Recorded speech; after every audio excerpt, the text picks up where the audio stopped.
Hello दोस्तों, अगर आपने पंचायत लोकल ऑपरेटर का एग्जाम दिया है, फॉर्म फिल किया है, तो मैं आपको एक इन्फॉर्मेशन दे देना चाहता हूं। सीपीएलओ की जो वैकेंसी है उसमें एक नया बदलाव आ चुका है।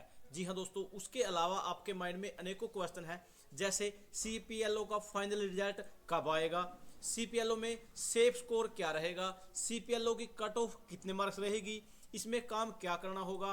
उसके बाद इसके अंदर सीपीएलओ के अंदर मैं आपको एक इन्फॉर्मेशन दे देना चाहता हूँ।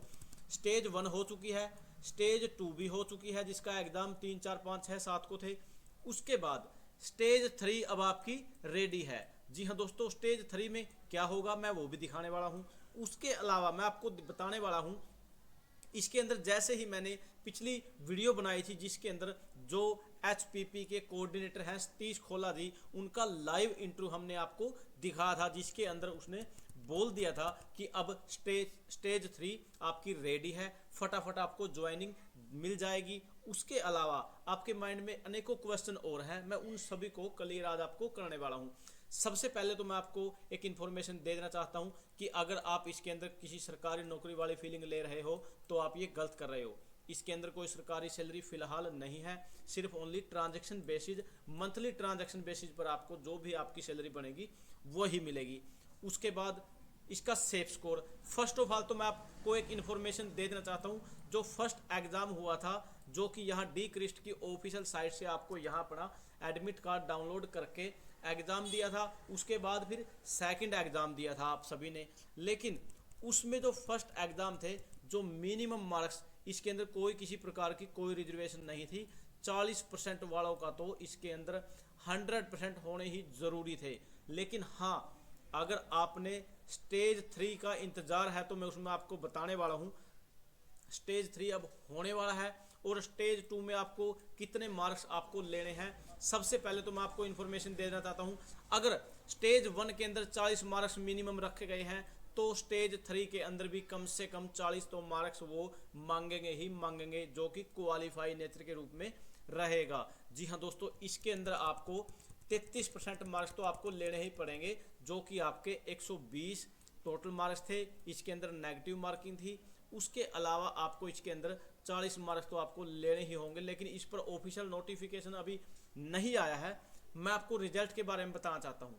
इसके अंदर अगर आपके 40 मार्क्स हैं तो आप कहीं ना कहीं क्या 100% आप सेफ जोन में हो, क्योंकि लेकिन हाँ, इसके अंदर 35 वालों को भी मौका मिल सकता है। क्यों?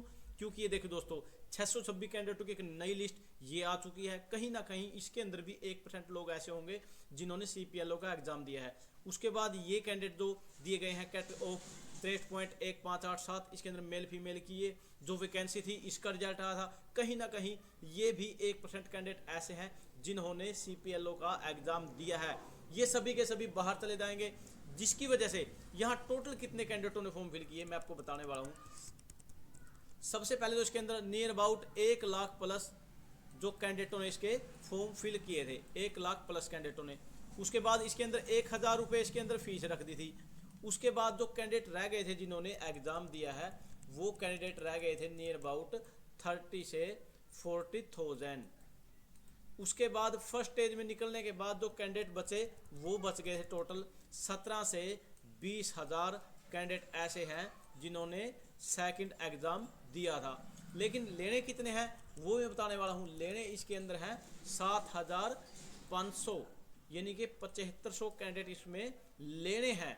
तो अब आप ये देख लीजिए दोस्तों, इसके अंदर अगर आपके, वैसे तो इसके अंदर मिनिमम 40 मार्क्स तो होने चाहिए, लेकिन ये जो शॉर्ट लिस्ट होंगे कैंडिडेट, ये कहीं ना कहीं छोड़कर चले जाएंगे। उसके बाद ग्रुप डी के 13,000 पद भी हैं, 60,000 के करीब पद हैं जो ग्रुप सी और डी के हैं, वो सारे इसके अंदर से ही निकलने, जो इंटेलिजेंट केस है, जो ज़्यादा मार्क्स वाले हैं। तो उसके बाद ये 30 से 35 वालों को भी ले सकते हैं, लेकिन मैं 100% श्योर नहीं हूँ। और रही रिजल्ट की बात, जी हाँ दोस्तों, इसका तो रिजल्ट से पहले आपका जो भी आपका डिस्ट्रिक्ट का एडीसी होगा, वो डीएम, जो डीएम डिस्ट्रिक्ट मैनेजर होता है, उसको इसके इंटरव्यू की वेरिफिकेशन की, डॉक्यूमेंट वेरिफिकेशन की जो कमांड दे दी जाएगी, वो आपका इंटरव्यू भी ले सकता है, डॉक्यूमेंट वेरिफिकेशन होनी है। उसके बाद मैं आपको बताने वाला हूँ, इसके अंदर जो थर्ड स्टेज है वो रहेगी आपकी इंटरव्यू की। थर्ड स्टेज में आपसे इंटरव्यू लिया जाएगा, बेसिक इंटरव्यू, आपको नॉलेज है या नहीं है, उसके बाद ही आपको इसके अंदर ज्वाइन कराया जाएगा। मेरे पास ये इन्फॉर्मेशन थी। वीडियो पसंद आए लाइक कर, ज़्यादा से थैंक यू दोस्तों, नमस्कार दोस्तों।